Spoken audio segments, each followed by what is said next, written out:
പാടില്ല, വിഗ്രഹം പാടില്ല. ഇനിയും ഞാൻ ചെയ്യും. വിഗ്രഹാരാധന പാടില്ല. അതും പിതാവിനും പുത്രനും പരിശുദ്ധാത്മാവിനും ഇരിക്കേണ്ട സ്ഥലമായ ദേവാലയത്തിൽ ദൈവത്തിന്റെ മഹത്വം പൂർണ്ണമായിട്ട് കിട്ടണമെങ്കിൽ വിഗ്രഹങ്ങളെല്ലാം അടിച്ച് പുറത്താക്കണം, തല്ലി പൊട്ടിച്ചളയും. തിരുവനന്തപുരം കഴക്കൂട്ടം ഫാത്തിമ മാതാ പള്ളിമുറ്റത്തെ മാതാവിന്റെ പ്രതിമ തകർത്ത പ്രതി പിടിയിൽ. തുമ്പ കിൻഫ്രയ്ക്ക് സമീപം പ്രിൻസി വില്ലയിൽ 61 വയസ്സുള്ള മാർട്ടിൻ തങ്കച്ചനെയാണ് തുമ്പ പോലീസ് പിടികൂടിയത്. ഇയാൾ മാനസിക രോഗിയാണെന്നാണ് പ്രാഥമിക വിവരം. ഇയാൾ കുറ്റം സമ്മതിച്ചിട്ടുണ്ട്. കഴക്കൂട്ടത്തിന് സമീപത്തെ വിളയിൽ കോണത്തുള്ള ഫാത്തിമ മാതാ പള്ളിമുറ്റത്തെ മാതാവിന്റെ പ്രതിമയാണ് തകർത്ത് നിലവിൽ ശനിയാഴ്ച രാവിലെ കണ്ടത്. ദേവാലയത്തിന് മുന്നിലുള്ള കുരിശടിയിൽ സ്ഥാപിച്ചിരുന്ന പ്രതിമയാണ് തകർത്തിട്ടുള്ളത്.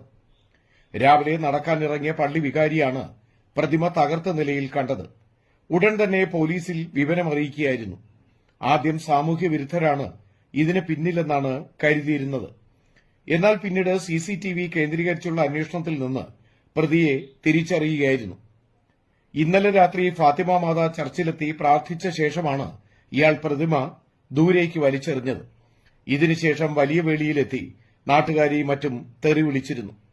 വലിയ വേളിയിൽ സംഘർഷം നടക്കുന്നത് അറിഞ്ഞ പോലീസ് സ്ഥലത്തെത്തി പ്രശ്നത്തിൽ ഇടപെട്ടിരുന്നു. മറ്റ് പ്രശ്നങ്ങളില്ലാതിരുന്നതിനാൽ മാനസിക രോഗിയാണെന്ന് കണ്ട് വിട്ടയക്കുകയായിരുന്നു.